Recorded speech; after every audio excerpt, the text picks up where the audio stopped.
সুপ্রিয় শিক্ষার্থীবৃন্দ, আশা করি তোমরা সকলেই ভালো আছো এবং সুস্থ আছো, সাথে পড়াশোনা করছো। আমি আজকে আমরা গত ক্লাসে দ্বাদশ শ্রেণীর শিক্ষার্থীদের জন্য আমরা ত্রিকোণমিতিক সমীকরণ সম্পর্কে আলোচনা করেছিলাম এবং সেগুলো সম্পর্কে আমরা বিস্তারিত জেনেছি এবং সেখানকার বেশ কিছু কতিপয় আমরা প্রবলেম সমাধান করেছি। তা আজকে আমি তোমাদের মাঝে বলবিদ্যা পাঠটি নিয়ে আলোচনা করব। বলবিদ্যা পাঠে আমাদের স্থিতিবিদ্যা বা স্ট্যাটিক এই পাঠটা নিয়ে আমরা আলোচনা করব। তা আশা করি তোমরা এই পাঠগুলো মনোযোগ সহকারে দেখবে এবং বোঝার চেষ্টা করবে। তো দেখো, আমরা বলবিদ্যা সম্পর্কে, বলবিদ্যা মেকানিক্স, ঠিক আছে, মেকানিক্স বলা হয় বলবিদ্যা। তা বলবিদ্যা সম্পর্কে আমরা একটু ধারণা নিই। দেখো, বোর্ডে আমি উপস্থাপন করছি স্থিতিবিদ্যা নিয়ে আমরা মূলত আলোচনা করব। তা বলবিদ্যার প্রাথমিক স্থিতিবিদ্যা এবং গতিবিদ্যা দুটোই হলো বলবিদ্যার একটি অংশ, মেকানিক্সের অংশ, ঠিক আছে। তার একটা অংশ হলো স্থিতিবিদ্যা। তা আমরা আলোচনা করব স্থিতিবিদ্যায়। এখন দেখো, আমি এখানে উদাহরণ করছি যে বলবিদ্যার প্রাথমিক ধারণা। আমরা আসলে বলবিদ্যা বলতে আমরা কি বুঝতেছি বা কি ধরনের ধারণা। তা বলবিদ্যার ধারণা থেকে আমরা প্রথমে আসবো বলবিদ্যার পরিচিতি। এলিমেন্টারি আইডিয়া অফ মেকানিক্স, আমরা এটা নিয়ে আলোচনা করি যে কোনো বস্তু সময়ের সাথে অবস্থানের পরিবর্তন না করলে বলা হয় বস্তুটি স্থির। যদি কোনো বস্তু মনে করো যে সময়ের সাথে যদি তার অবস্থানের কোনো পরিবর্তন না করে, তখন আমরা ওই বস্তুটিকে কি বলি? স্থির বস্তু, স্থির বস্তু বা স্থিতিশীল। এবং অবস্থানের পরিবর্তন করলে তাকে আমরা বস্তুটিকে কি বলি? গতিশীল বস্তু বা গতিময়, যা আছে, গতি আছে। বিশ্বব্রহ্মাণ্ডে সব পদার্থ সাধারণত এই দুটি অবস্থায় থাকে। এই দুই অবস্থা পদার্থের জড় অবস্থা বলা হয়, ঠিক আছে। এই দুটি অবস্থাকে আমরা পদার্থের জড় অবস্থা হিসেবে বলতে পারি। যা দুটি অবস্থা পরিবর্তন ঘটায় তাকে আমরা যা এই দুই অবস্থার পরিবর্তন ঘটায় তাকে সাধারণত আমরা বল বলি। কোন একটা বল প্রয়োগ ছাড়া অবস্থার পরিবর্তন হয় না। তাহলে এখন আমরা এখান থেকে কি ধারণা পেলাম? যে পরিস্থিতিটা কি, যে কোনো বস্তু সময়ের সাথে তার অবস্থান যদি পরিবর্তন না করে, তখন সেই বস্তুটাকে আমরা স্থির বলতেছি। আর যেটা পরিবর্তন হচ্ছে সেটাকে আমরা কি বলতেছি? গতিশীল। একটা স্থিতিশীল আর একটা গতিশীল। তাহলে কোন বস্তু পদার্থের জড় অবস্থা, আমাদের দুটি অবস্থা থাকতেছে, এই হচ্ছে একটা স্থিতিশীল আর একটা গতিশীল। এই হলো আমাদের অবস্থার বা পদার্থের জড় অবস্থার দুটো পার্ট। আচ্ছা, তাহলে এই অবস্থা পরিবর্তনে ঘটায় কে? একটা বল, ফোর্স প্রয়োগ করে। তা দেখো, আমরা বল সম্পর্কে আমরা কি জেনেছি?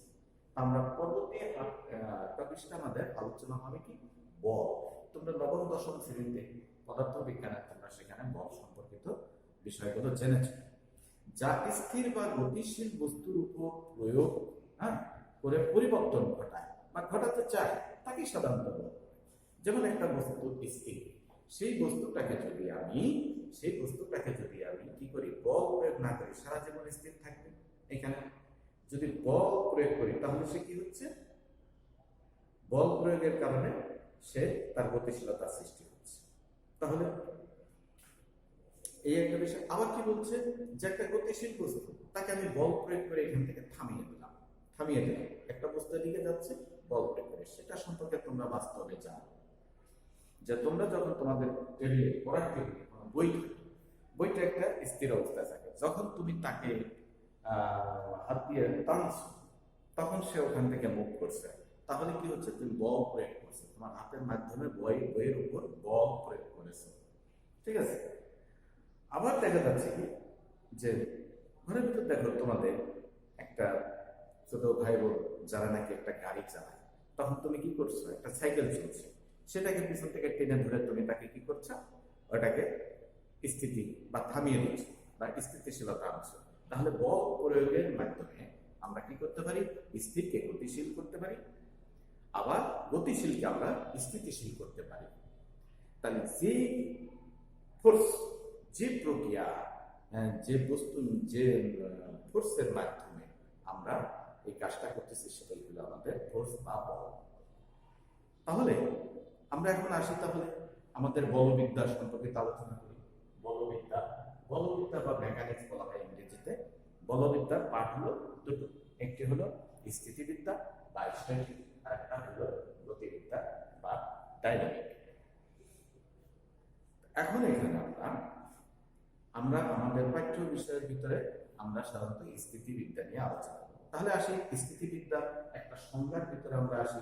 তাহলে তোমরা অতীতে যে সংজ্ঞাগুলো শিখেছো বা পরিস্থিতি, তার সাথে তোমরা একটু কম্পেয়ার করে দেখো যে যে বিদ্যা দ্বারা বলের নানারূপ ক্রিয়া, যে বিদ্যা দ্বারা বলের নানারূপ ক্রিয়ার বস্তু ক্রিয়ায় বস্তু শুধুমাত্র গতিশীল অবস্থা আলোচনা করা হয়, স্থিতিশীলতা আলোচনা করা হয়, সেটাই হলো স্থিতিবিদ্যা। যে বিদ্যা দ্বারা বলের নানারূপ ক্রিয়া বস্তু শুধুমাত্র স্থিতিশীল অবস্থা সৃষ্টি হয়, আলোচনা করা হয়, সেই বিদ্যাটাকে আমরা স্থিতিবিদ্যা বলি। আর গতিবিদ্যা, যে বিদ্যা দ্বারা বলের ক্রিয়া বস্তু শুধু গতিশীল অবস্থা আলোচনা করা হয়, তাকে আমরা গতিবিদ্যা হিসাবে জানি, তাকেই আমরা গতিবিদ্যা হিসাবে জানি। তাহলে আমরা এখানে কি শিখলাম? যে বলবিদ্যার প্রাথমিক ধারণার ভিতরে তার পরিচিতি বুঝলাম, তার বল সম্পর্কিত বলটা কি বা ফোর্স, এটা কি আমরা জানলাম। তারপরে হচ্ছে বলবিদ্যার যে ভাগ, শ্রেণী বিভাগ, আমরা সেটা জানলাম, এবং স্থিতি এবং গতিবিদ্যা বিষয়টা কি সেটাও আমরা জানার চেষ্টা করলাম। এখন এখানে আমি আরেকটা কথা শিখছি, বলের নির্দেশিকরণ। বলের নির্দেশিকরণ, একটা বলকে আমরা কিভাবে নির্দেশ করতে পারি? বলের নির্দেশক, তাহলে একটি বলের তিনটি বিশেষ লক্ষণ বা ক্যারেক্টারিস্টিক থাকতে পারে। সাধারণত কি, একটি বলের প্রয়োগ বিন্দু থাকে, তার একটা দিক থাকে এবং তার একটি মান থাকে। দেখো, আমরা এইখানে একটা আমাদের সমতলের উপর একটা বস্তু রয়েছে, সমতলের উপর একটি বস্তু রয়েছে। আমরা এই বরাবর সেখানে একটা বল করলাম, প্রয়োগ বিন্দু থাকলো, তার একটা দিক থাকলো, এই যে অ্যারো চিহ্ন দিয়েছে, তার একটা মান থাকবে, ঠিক আছে? এই কোর্সে একটা মান থাকবে, ঠিক আছে? তার একটা প্রয়োগ স্থান থাকবে, দুই হচ্ছে তার একটা দিক থাকবে, তিন হচ্ছে তার একটা মান থাকবে, একটা বলে। তাহলে এটা হলো কি বলের নির্দেশিক। যেমন যদি কোনো নৌকাকে রশি দিয়ে বেঁধে টানা যায়, তবে এই টানের ফলাফল নির্ভর করে রশি টানের মানের উপর নির্ভর করে এবং টানের দিকের উপর, এবং যে বিন্দুতে নৌকাটা বাঁধা হয়েছে তার উপর নির্ভর করবে, অনুরূপভাবে একটি একটি চাপাকলের হ্যান্ডেল, মানে চাপকল হ্যান্ডেল, চাপকল আমরা যেটা গ্রাম অঞ্চলে দেখবো বা শহরে কোথাও কোথাও আছে যে চাপকল দিয়ে যারা নাকি পাচ্ছে। তাহলে যে হ্যান্ডেলটা যেখানে আমরা ধরছি, একটা নির্দিষ্ট পয়েন্ট আছে, বিভিন্ন পয়েন্ট আছে একটা হ্যান্ডেলে, আমরা মিডলে ধরতে পারি, আগার দিকে ধরতে পারি, যে কোনো একটা দিকে দিলে পরে আমাদের একটা গাণিতিক বা যান্ত্রিক সুবিধা পাবো। তাহলে এই হলো একটা চাপকল। তাহলে এটা আমি প্রয়োগ করলাম, নির্দিষ্ট একটা বিন্দুর দিকে আছে, তার একটা মানও আছে, আস্তেও দিতে পারি, জোরেও দিতে পারি, একটা ফোর্সের একটা মান আছে। তাহলে এইভাবে আমরা আমাদের বলের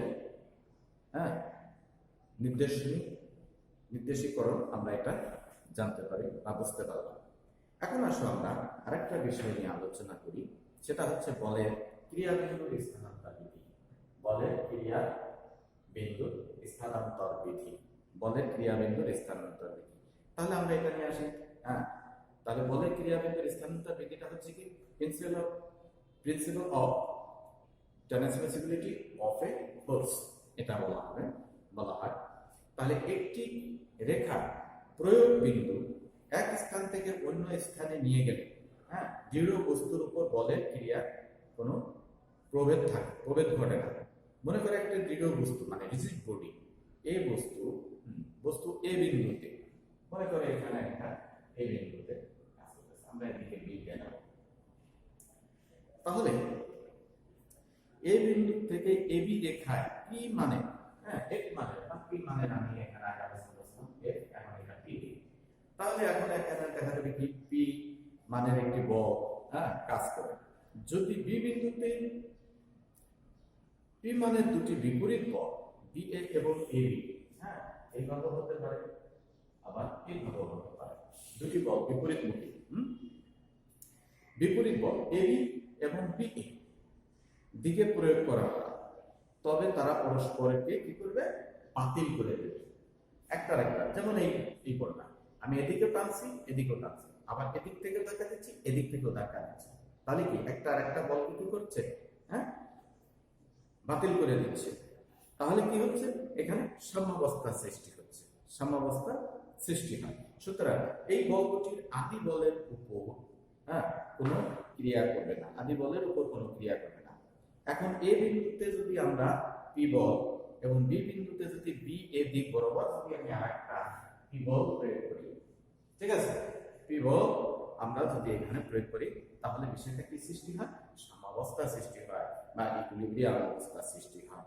বাকি থাকে শুধু বি বিন্দুতে পি বল যা এ বিন্দুতে যে আমরা যে আদি বল পি এর করছি তার সমান হয়ে যাবে, তখন বি বিন্দুতে প্রয়োগকারী বলটা এই বিন্দুতে প্রয়োগকারী বলের দুটো সমান হবে। সুতরাং বলের ক্রিয়া বিন্দুর অবস্থান বিধি এটাই, যে বলের ক্রিয়া বিন্দুর অবস্থান বিধি এটাই, স্থানান্তর বিধি এটাই আমরা মনে রাখার চেষ্টা করব বা জানার চেষ্টা করব। তাহলে আমরা বলের ক্রিয়া বিন্দুর স্থানান্তর বিধি আমরা বুঝলাম যে কি কোনো একটা বস্তুতে, হ্যাঁ তার আমি এ বিন্দুতে বলটা প্রয়োগ করলাম, কি মানে বল, পি মানে বল প্রয়োগ করলাম, সেটা আমার বি বিন্দুতে দিকে আরেকটা বল সেখান থেকে আমি কি করলাম, বল প্রয়োগ করলাম, সেটাও আমি পি মানের বল প্রয়োগ করলাম। এখন দুটো বল কি হবে, পরস্পর বিপরীতমুখী হয়, কি করবে, একটা আরেকটা বলকে নস্যাৎ করবে, একটা আরেকটা বলকে নিষ্ক্রিয় করবে। তখন কি হবে, আমার এই বস্তুটা, এই যে বস্তুটা, এই বস্তুটা আমার স্থিতিশীলতা আসবে, ইকুইলিব্রিয়াম অবস্থা আসবে, ঠিক আছে। যখনই আসবে তখন আমার দুই পাশ থেকে যে বলটা প্রয়োগ হচ্ছে দুটো বল সেম হবে, এটাই আর কি বলের স্থানান্তর বিধি। তখন আসো আমরা বলের ক্রিয়া এবং প্রতিক্রিয়া নিয়ে আলোচনা করি। আমাদের পরবর্তী টপিক হলো কি, বলের ক্রিয়া ও প্রতিক্রিয়া। একটি বস্তু অপর একটি বস্তুর সংস্পর্শে এসে তার উপর যে চাপের সৃষ্টি করে, তাই হচ্ছে প্রতিক্রিয়া।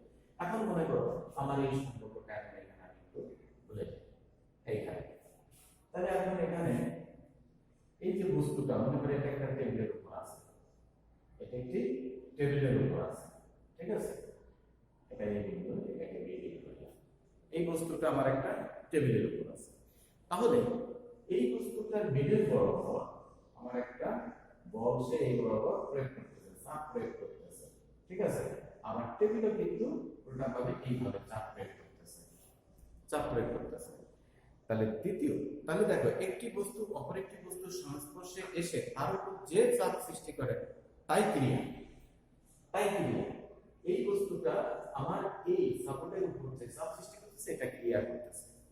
ক্রিয়া করার ফলে তো আমার এটা তো বস্তুটা নিচের দিকে নেমে যাবে না, কিন্তু যাচ্ছে না কেন, কারণ আমার দ্বিতীয় বস্তু কি করতেছে, সমানভাবে একই তালে উপরের দিকে তার উপর একটি বল প্রয়োগ করতেছে, হ্যাঁ বিপরীত দিকে ক্রিয়া করতেছে।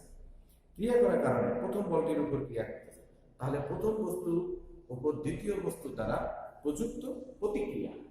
তাই এটা হলো এই দিক থেকে যেটা হচ্ছে সেটা হলো ক্রিয়া, এটা হলো ক্রিয়া, আর এটা হলো কি প্রতিক্রিয়া।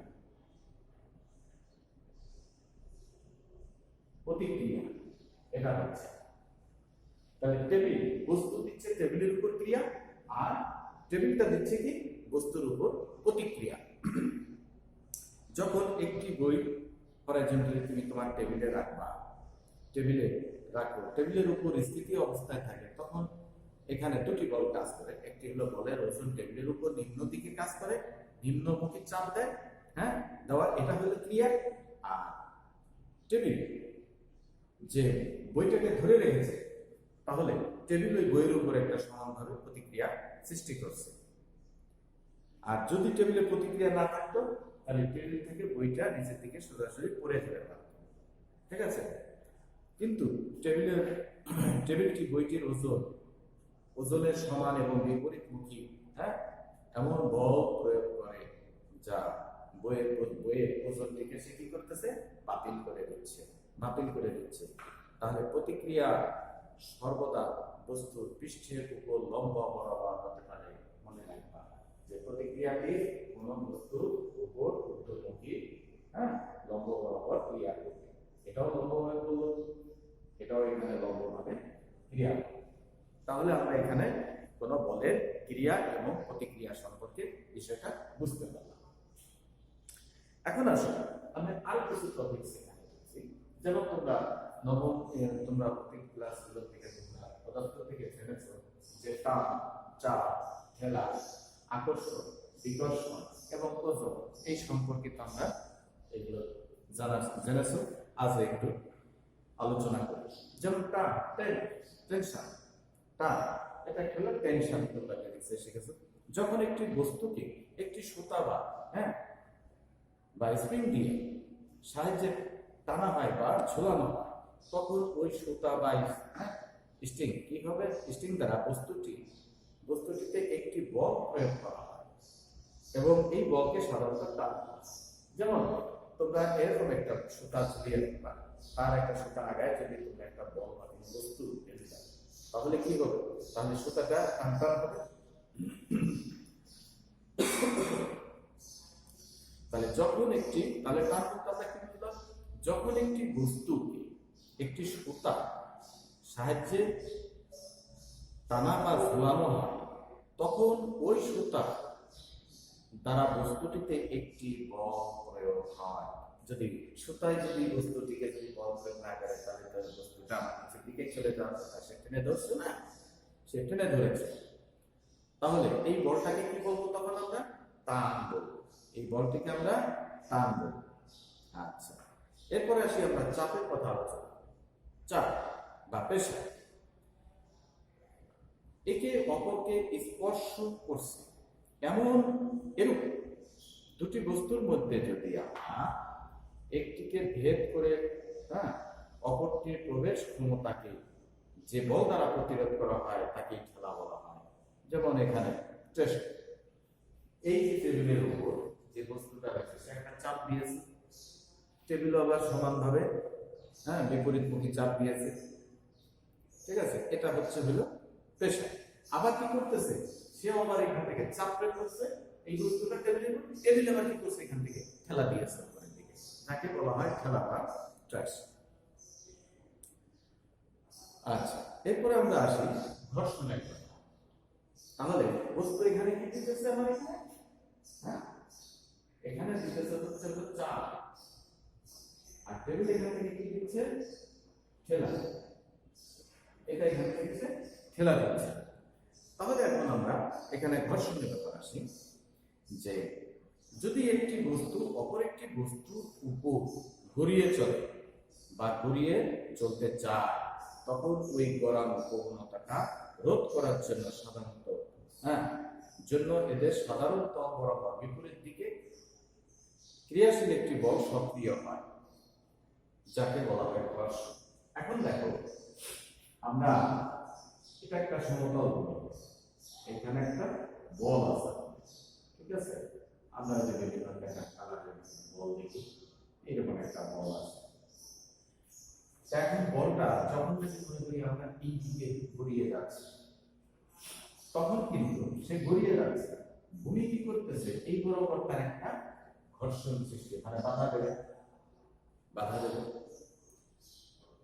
তাহলে আমরা এখানে কি দেখলাম, যে যদি একটি বস্তু অপর একটি বস্তুর উপর ঘুরিয়ে চলে বা ঘুরিয়ে চলার প্রবণতা দেখায়, তখন এই গড়ানোর প্রবণতাটা রোধ করার জন্য কি করা হচ্ছে, সাধারণত তল বরাবর বিপরীত দিকে একটা কি হবে, এখানে বাধার সৃষ্টি করবে, ঠিক আছে। তাহলে দুটো মিলে কি সৃষ্টি হবে, এখানে ঘর্ষণ সৃষ্টি হবে, ঠিক আছে। বলটি সক্রিয় থাকবে, যাকে আমরা সাধারণত ঘর্ষণ বলি। কারণ ওটা চলমান আর এটা স্থির, তাহলে চলার পথে ঘর্ষণ লাগবে, তাই এই ঘর্ষণ বলা হচ্ছে কি যে ভূমিকে। উল্লেখ্য তল যত মসৃণ হবে ঘর্ষণ তত এখানে তত সূক্ষ্ম হবে। ভূমি যদি আমার এই তল সমতল যত মসৃণ হবে ঘর্ষণ তত সূক্ষ্ম হবে, মানে কম হবে, ক্ষুদ্র হবে। তাহলে মাটির উপর দিয়ে একটি ফুটবল করিয়ে দিলে নিউটনের প্রথম সূত্র অনুযায়ী যা চিরকাল চলার কথা কিন্তু তা কিছু দূর চলার পরে থেমে যায়। কেন থেমে যায়? কারণ মাটির উপর দিয়ে ফুটবল ঘুরিয়ে চলতে থাকলে মাটির ঘর্ষণ এর গতি রোধ করে, এর ঘর্ষণ কি করে? গতি রোধ করে। আচ্ছা, তাহলে আমরা এখানে শিখলাম যে ঘর্ষণ, এটা হচ্ছে হলো ঘর্ষণ, আমরা এখানে দেখলাম। এরপরে আমরা আসি আকর্ষণ এবং বিকর্ষণ নিয়ে আলোচনা করি একটু। Attraction and repulsion. দুটি বস্তু পরস্পর সংস্পর্শে না থাকে এবং অদৃশ্য কোনো সংযোগ ছাড়া অবস্থান করলেও একটি বস্তুর উপর অপর একটি বল ক্রিয়া করে, তাহলে এই বলটি হচ্ছে হলো কি আমার আকর্ষণ বল। যেমন সূর্য পৃথিবীকে নিচের দিকে যে বলে টানে তাই হচ্ছে এটা আকর্ষণ, তাই হলো আকর্ষণ। আকর্ষণের বিপরীত রূপটা হচ্ছে হলো বিকর্ষণ, আমরা এটা জানি। তাহলে চুম্বকে দুটি উত্তর মেরু পরস্পরকে বা দুটি দক্ষিণ মেরু পরস্পরকে কি করবে? বিকর্ষণ করবে। উত্তর মেরু দক্ষিণ মেরু পরস্পরকে কি করবে? আকর্ষণ করবে। আমরা এই বিষয়টা প্রত্যেক ক্লাসে ভালো করে আমরা শিখেছি। আচ্ছা, এরপরে আসি আমরা ওজন সম্পর্কে। ওজন, যে বল পৃথিবীর কোনো বস্তুকে আকর্ষণ করে তাকে ওজন বলা হয়। তাহলে দেখো এখানে এই যে বল, আমরা যদি বলটা এখান থেকে বা এই কলমটা আমরা এখানে ধরে রাখছি, এটা ছেড়ে দিলে কি উপরে যাবে না এখানে বেশি থাকবে? এটা নিচের দিকে চলে যাবে। তার মানে কি? কেন নিচের দিকে যায়? পৃথিবী ওকে আকর্ষণ করে, পৃথিবী তাকে আকর্ষণ করে, এটাই হলো এটার ওজন। তাহলে বস্তুর ওজন পরিমাপক বল যা উপরস্থ কোনো নির্দিষ্ট বিন্দু দিয়ে খাড়া নিচের দিকে কি করে? ক্রিয়াশীল, এবং ওই নির্দিষ্ট বিন্দুই হচ্ছে হলো বস্তুর ভর কেন্দ্র, তার একটা ভার কেন্দ্র থাকে, সেন্টার অফ গ্র্যাভিটি বলা হয় যাকে। যেহেতু ওজন একটি বল, যেহেতু ওজন আমার কি হচ্ছে একটি বল যা সোজা নিচের দিকে ক্রিয়া করে, ঠিক আছে? এটা সেন্টার অফ গ্র্যাভিটি এই বরাবর কাজ করে, এটা হলো ওজন এই দিকে কাজ করে এই বস্তু। তাহলে আমরা এখানে কি দেখতে পেলাম? যে যেহেতু ওজন একটি বল সুতরাং এটি একটি ভেক্টর রাশি, সুতরাং এর একটা মান আছে। তাহলে বস্তুর ওজন ইকুয়াল টু বস্তুর ভর ইনটু অভিকর্ষ ত্বরণ, এটা তোমরা